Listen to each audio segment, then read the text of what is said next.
Like in a game of snakes and ladder, in business too, sometimes entrepreneurs find their business empire brought down to ground zero one fine morning. This could be for various reasons. They may have over-leveraged their balance sheet for mindless expansion or diversifications, or there is a family feud, or a change in the government policy, or very simply that the company's product or services were not moving in sync with the changing times. Whatever the reason, once the company's downhill run begins, or the color of its balance sheet changes from black to deep red, it becomes very difficult to change the shade or arrest the downfall. Most fade away and only a few survive to tell the story. One such turnaround story figures in this week's episode, although a little different. It is the story of a business family which lost its entire fortune for no fault of theirs during the bitter partition of 1947. To hell and back, in essence, sums the story of KRBL, the country's largest exporter of branded basmati rice. Take a look at the KRBL story and you'll know how to win the snake and ladder game in business. Every woman knows that the way to a man's heart is through his stomach. But there is one company in India that seems to have mastered this art a little better by applying a lot of science. And in the process, it seems to have captured the mind space and wallet space of families across the world. And the result? KRBL has become the country's largest miller and exporter of branded basmati rice.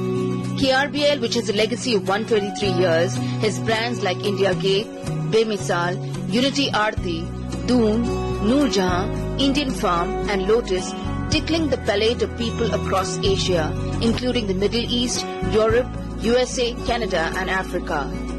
But undoubtedly, its flagship brand is India Gate, that has overtaken rival brands like Lal Killa and Kohinoor to become the real money spinner for the company, accounting for nearly 40% of its total domestic sales of 900 crore rupees. You see, there's a lot of competition in the domestic market. But I tell you, in last 7, 8 years, 10 years, what I could foresee, the quality is the biggest thing. And my quality in the market is the best. That is the reason why India Gate Classic today is the most premium rice available in the country today.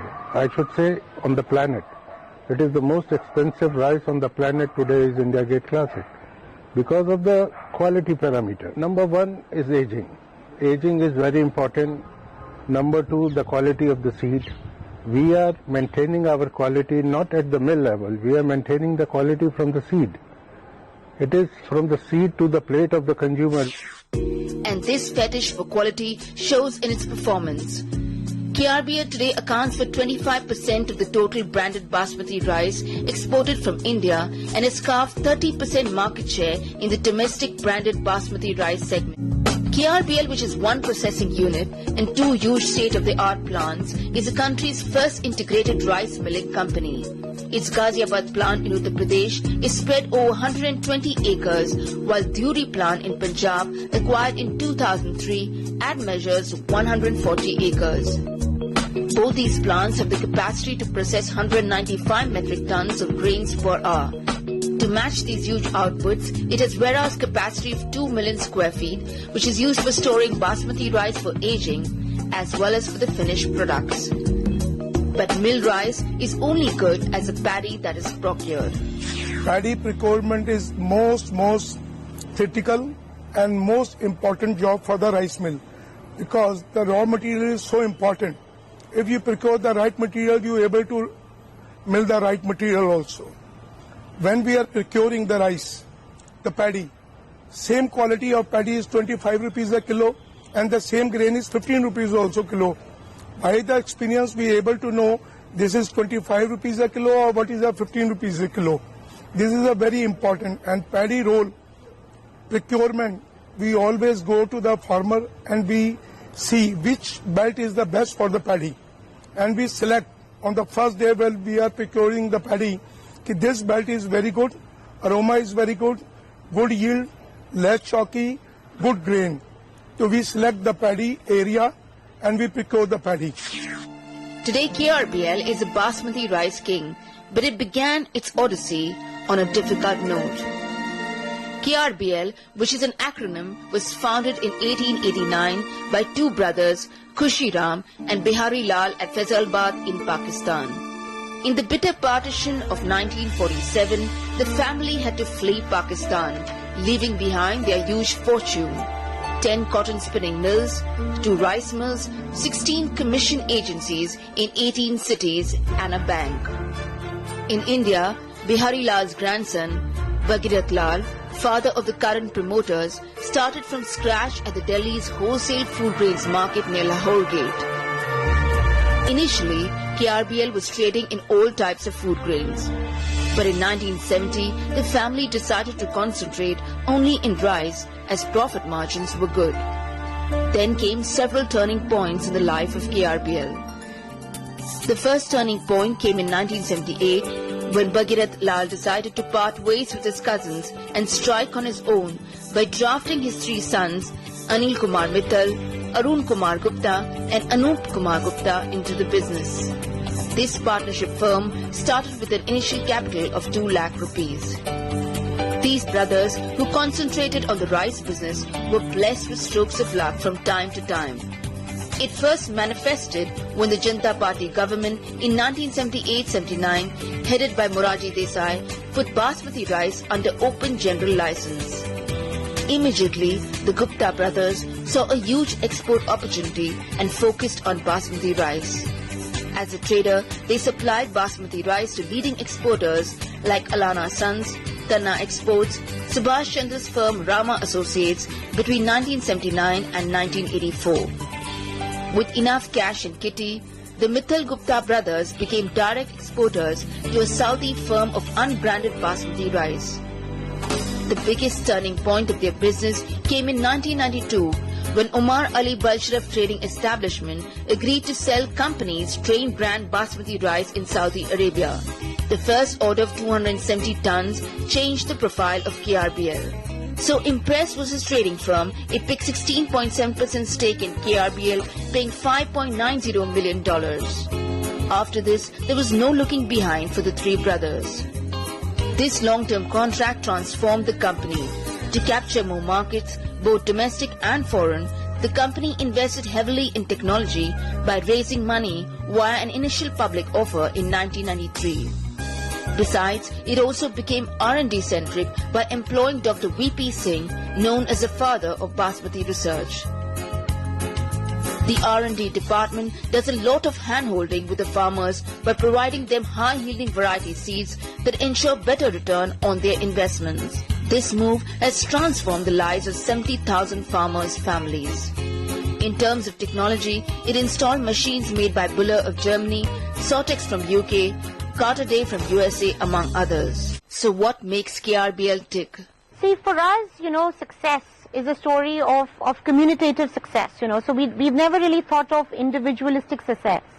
We've thought of collaborative success. And what I mean by that is we don't really look at our distributors as distributors. We look at our distributors as our partners, And we've really built very, very strong relationships with some of the major retail chains, with some of our best distributors. And the idea has always been to generate positive value. You see, success could have meant squeezing their margins and perhaps improving KRBL's bottom line. But we really think that long term, so long as every step of the way there's positive value creation, the business model is sustainable. So if you start squeezing the farmer too hard for better prices, you see the quality will suffer. If you start squeezing the distributor too hard, the distribution network would suffer. All in all, this single product company, which has many byproducts like rice bran oil, de-oil cake, furfural oils, will write piggy bank on these products to attain its goal of touching the $1 billion turnover mark by 2015. But a lot will depend on the generation next. Currently, the succession planning seems to be in place, with the 4th generation paving the way for the 5th generation. Welcome back. The first impression one gets while talking to him is that he could be an agricultural scientist. But he's an arts graduate who could put some of the best agricultural experts to shame.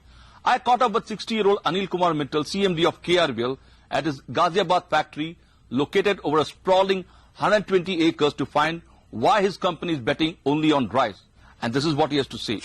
Anilji, Sandeep, welcome to the show. Anilji, if I might start with you, how has your journey been from Lahore Gate to India Gate? Now, after the partition, you came to India. If you could briefly tell us how the whole journey has been. The journey has been quite hard because when we came from Pakistan to Lahore Gate, we had no money even to eat. It was our credibility of KRBL through which we survived the whole journey up till now. And today what you see is a complete transformation from Lahori Gate to 1800 crore turnover today of the company. The biggest breakthrough came in 1995 when KRBL opted to market Pusa Basmati #1, which was treated as duplicate Basmati or Rusi Basmati because it was primarily used for mixing with traditional Basmati. And we thought that this is one of the excellent varieties of Basmati and we should market it as Pusa Basmati. And we got a very breakthrough and we really became the leaders of the market both in domestic as well as in export by promoting Pusa Basmati #1. How did this idea strike you to brand Basmati? And when did you start it? Branding of Basmati we started in 92-93 by promoting some of our Basmatis in Saudi Arabia. But it was not in a real sense of branding because we were not spending anything on promotion, on above the line, below the line activities. This actually struck my younger brother because we had lot of broken rice coming out from the exports while milling.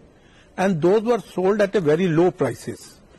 He came to me and said, rather selling this rice, broken rice, in the open market at a throwaway price, why don't we create our own brand? And from there it struck that India Gate brand, we evolved that India Gate brand, and from there we started the branding of India Gate brand for broken as well as for the head rice. So if I may ask you, what is unique about India Gate brand compared to your competition, or why as a consumer I should buy your company's product? What would the answer be? See, Basmati rice requires aging, #1. And aging is a matter of muscle power because you have to age the rice right from 12 months to 24 months. Like wine and like wine and Scotch whiskey, as more you age, better it is. Same way the Basmati rice, more you age, better it is. And same way we could gather the consumer taste that older the rice is, better it would be for the consumer. And that aging of rice made us the heroes of the branding market. Okay. I think you have set a target of becoming a $1 billion company by 2015. Where will the growth come from? Organic, acquisition, or new business? Where do you see the growth coming from? No, the growth will come primarily from two models. One would be the acquisitions, definitely. Another would be to bring in more products into our branding kitty. And those could be, flour would be one, wheat flour would be another one. Then rice bran oil would be another. Then bran, as I told you, is another. So these are type of products we are going to bring in. Okay, what is it if somebody wants to start a business tomorrow, a youngster? What is the advice you would give him? What he should do, what he should not do? The most important part in business is your temperament. I was recently in a group of people where all were either from Kellogg's and Howard, and I asked them, is it the education more important or the temperament? No, definitely everybody said both. I said, no, if you have to choose one, what would be the better? I believe for a successful businessman, your temperament is more important. And that leads you ahead every time if you are a good-tempered person. Okay, very well put. Thanks, Anilji. Thanks, Anil, for being on the show. Thank you. Ravi. Well, that was Anil Kumar Mittal candidly answering all questions with a lot of passion. Well, these are the mantras he implemented to build KRBL.